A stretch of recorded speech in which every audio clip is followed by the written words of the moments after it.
Nunca olvidaré aquella tarde en la costa de Cádiz. El sol caía lento, dorando las olas y tiñendo el aire de un brillo cálido, casi cinematográfico. Yo estaba allí por casualidad, cubriendo un reportaje sobre el turismo de otoño, sin sospechar que aquel día se convertiría en uno de los más impactantes de mi carrera.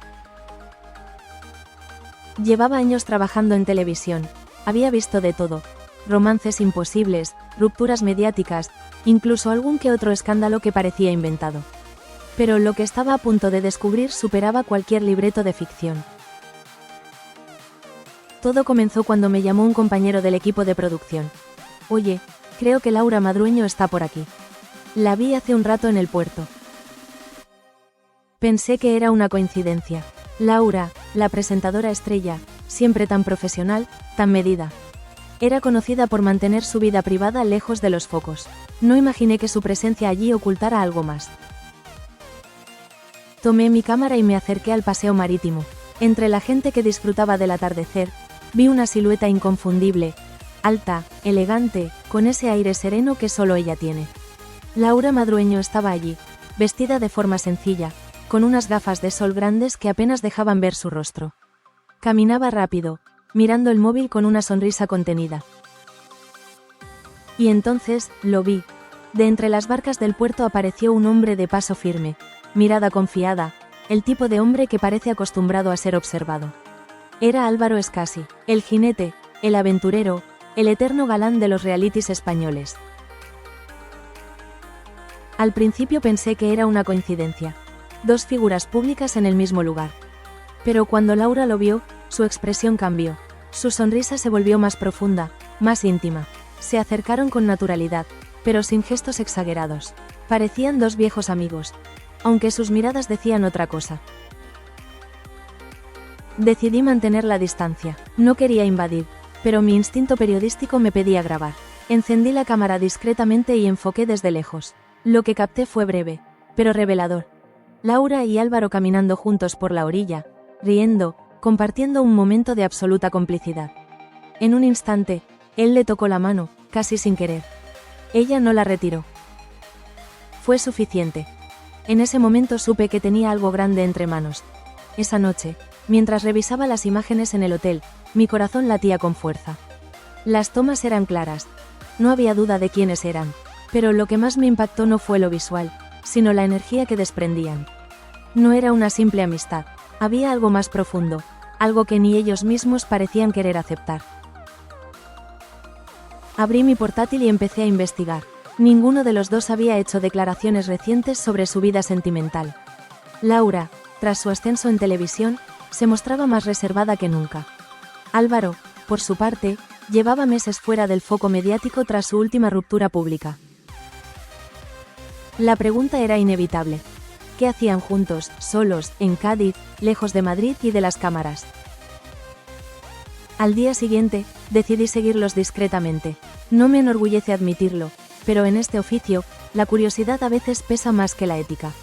Desde el coche, los vi desayunar en una terraza escondida, en un pequeño hotel frente al mar. Ella reía, él la miraba como quien mira algo que no debería tocar. Cuando se levantaron, sus manos se rozaron otra vez. Esta vez, fue más claro. No era un gesto casual. Lo curioso es que nadie más pareció reconocerlos. Laura llevaba una gorra, Álvaro gafas oscuras. A simple vista, eran una pareja más. Pero yo sabía lo que veía. Y sabía también que, si esas imágenes salían a la luz, la noticia correría como pólvora. Esa tarde, antes de marcharme, me acerqué al puerto por última vez. Vi cómo se despedían junto al coche. No hubo besos, pero sí un abrazo largo, sincero, el tipo de abrazo que encierra un secreto. Ella subió al coche y se marchó. Él se quedó mirando el horizonte durante unos segundos, como si algo dentro de él dudara. Y en ese instante, entendí que lo que estaba viendo no era solo una historia de dos famosos. Era una historia de personas atrapadas entre la verdad y las apariencias. Guardé el material en una carpeta sin nombre. No lo envié a mi redacción, no aún. Algo dentro de mí me decía que no debía hacerlo. Quizás porque veía en Laura una sinceridad poco común. Quizás porque intuía que aquel vínculo, por clandestino que fuera, tenía algo de auténtico. Pasaron los días. Volví a Madrid. Todo seguía igual, hasta que recibí un mensaje anónimo en mi correo. Sabemos que tienes las imágenes. No eres el único. Me quedé helado. ¿Quién más había estado allí? ¿Quién más había grabado? Empezó entonces una carrera contrarreloj.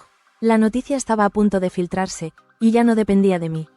Alguien más lo sabía, y si las fotos salían sin contexto, podrían destrozar reputaciones. Intenté contactar con Laura, pero no obtuve respuesta. Scassi, por su parte, parecía haber desaparecido. Las redes comenzaron a llenarse de rumores. Una foto borrosa, una sombra en la playa, un tuit insinuando lo imposible. La chispa estaba encendida. Aquella noche, frente al ordenador, mientras el sonido de las notificaciones no paraba de sonar, me hice una promesa. Contaría la historia, pero a mi manera, sin distorsionarla, sin inventar, sin dañar, solo la verdad. Porque, después de todo, lo que había visto no era un escándalo, sino el comienzo de algo que nadie se atrevía a admitir. Y así empezó todo. No sé cómo empezó todo exactamente. Solo recuerdo el sonido de mi teléfono vibrando sin parar aquella mañana. Notificaciones, mensajes, llamadas. Cuando abrí Twitter, lo entendí todo. Las imágenes se habían filtrado. Allí estaban, Laura y Álvaro, caminando por la orilla de Cádiz. Mi misma toma, pero recortada, pixelada, subida por una cuenta anónima con apenas 100 seguidores. En cuestión de minutos, la publicación se hizo viral. El texto decía: parece que la presentadora más querida de la televisión no está tan sola como dice. Ojos almohadilla Laura Madrueño #Scassi almohadilla Cádiz. El hashtag se convirtió en tendencia en menos de una hora. Vi cómo los comentarios se multiplicaban. No puede ser, ¿Scassi y Laura? Imposible. Yo sabía que algo raro había. Y así, lo que hasta entonces había sido un secreto compartido solo entre dos personas y mi cámara, se transformó en una tormenta mediática. Me sentí enfermo. Aquellas imágenes, que yo había decidido guardar, estaban ahora fuera de control. Intenté averiguar quién las había filtrado, pero era imposible. La cuenta desapareció tan rápido como había aparecido. Al mediodía, todos los programas de entretenimiento abrían con el mismo tema. El romance secreto de Laura Madrueño y Álvaro Scassi. Las fotos llenaban las pantallas. Analizaban cada gesto, cada mirada, cada sombra en la arena. Algunos decían que era una amistad mal interpretada. Otros, que era el inicio de un nuevo amor. Pero también hubo quienes fueron más lejos, insinuando traiciones, mentiras, incluso estrategias de marketing. Yo sabía que nada de eso era cierto. Había estado allí, había visto la verdad. Esa misma tarde recibí una llamada de mi redactora jefa. ¿Tienes algo que contarme?, preguntó con tono frío. Tragué saliva. No oficialmente. Pues empieza a hablar. Las fotos son tuyas, ¿verdad? No respondí. Su silencio me bastó para entender que ya lo sabía. Mira, esto es oro puro. Si nos das el material original, mañana abrimos informativo con ello. Exclusiva total. Negué con la cabeza. Aunque ella no podía verlo, no pienso hacerlo. No quiero participar en esto.